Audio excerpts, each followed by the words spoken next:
एक बार की बात है, भोपाल के छोटे से इलाके में एक माध्यमिक विद्यालय था, जहाँ पर मास्टर कैलाश हिंदी का विषय बड़े ही रोचक ढंग से पढ़ाते थे।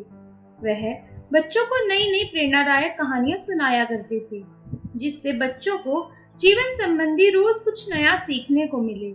एक दिन मास्टर जी ने अपनी कक्षा में कहानी सुनाना शुरू किया। एक बार बड़े समुद्री जहाज पर बहुत सारे लोग सफर कर रहे थे। अचानक एक बड़ी दुर्घटना हो गई। जहाज के कप्तान ने तुरंत जहाज खाली करने का आदेश दिया। छोटी नाव की सहायता से लोगों को जहाज से निकाला जाने लगा। उसी जहाज पर एक युवा दंपत्ति मोहन और शीला भी सफर कर रहे थे। जब नाव पर चढ़ने का उनका नंबर आया तो देखा गया नाव पर केवल एक ही व्यक्ति के लिए जगह है। इस मौके पर मोहन ने शीला को पीछे किया और खुद नाव पर कूद गया।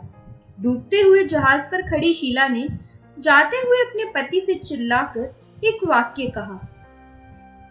अब मास्टर जी ने रुककर विद्यार्थियों से पूछा, बताओ तुम लोगों को क्या लगता है उस औरत ने अपने पति से क्या कहा होगा?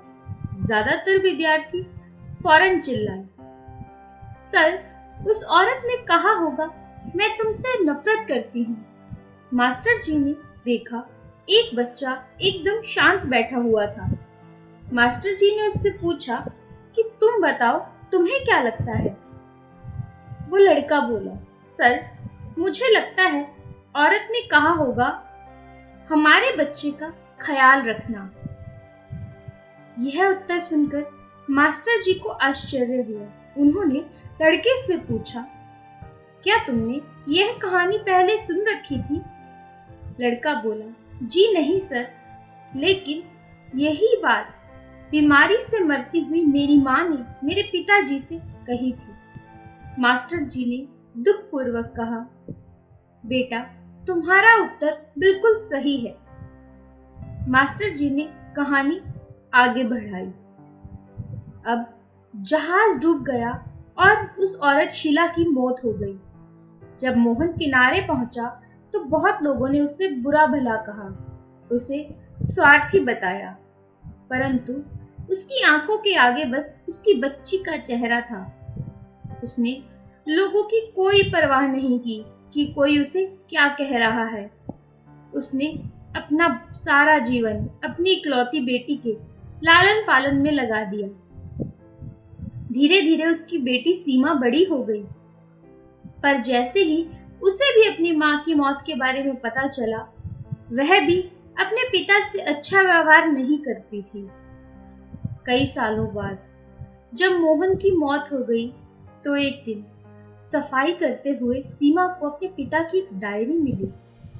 सीमा ने उसे पढ़ना शुरू किया। डायरी पढ़ने से उसे पता चला कि जिस समय उसके माता पिता उस जहाज पर सफर कर रहे थे, तब उसकी माँ एक जानलेवा बीमारी से ग्रस्त थी। उनके जीवन के कुछ ही दिन शेष बचे थे।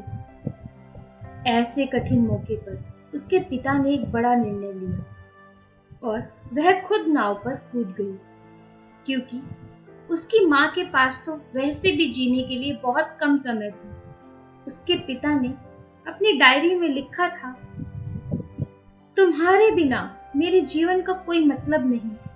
मैं तो तुम्हारे साथ ही समंदर में समा जाना चाहता था, लेकिन अपनी संतान का ख्याल आने पर मुझे तुमको अकेले छोड़कर वहां से जाना पड़ा। सीमा को यह सब पढ़ने के बाद समझ में आया कि हमेशा आंखों से देखा हुआ और कानों से सुना हुआ सच हो ऐसा जरूरी नहीं है। कई बार सच उससे भी अलग हो सकता है। जब मास्टर जी ने कहानी समाप्त की तो पूरी क्लास में शांति थी।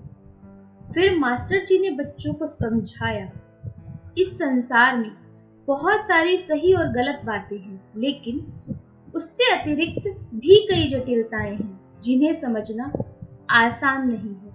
जिस तरह समुद्र के ऊपर की सतह से देखकर हम उसकी गहराई का अंदाजा नहीं लगा सकते, उसी तरह किसी को बिना जाने समझे हम उनकी परिस्थितियों का सही आकलन नहीं कर सकते।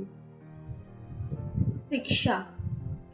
कलह होने पर जो पहले माफी मांगे, जरूरी नहीं कि उसी की गलती हो सकता है वो रिश्ते को बनाए रखना ज्यादा महत्वपूर्ण समझता हो। उसी ही तरह जीवन में जो लोग आपकी मदद करते हैं, जरूरी नहीं वो आपके एहसानों के बोझ तले दबे हों या आपकी सहायता करने में उनका कोई स्वार्थ हो सकता है वह आपकी सहायता अपने मन और इच्छा से कर रहे हैं। इसीलिए बिना जाने समझे किसी को गलत ठहराना सही नहीं है। ऐसी ही मनोरंजक कहानियां सुनने के लिए हमारे चैनल को लाइक, शेयर, सब्सक्राइब करना ना भूलें। धन्यवाद।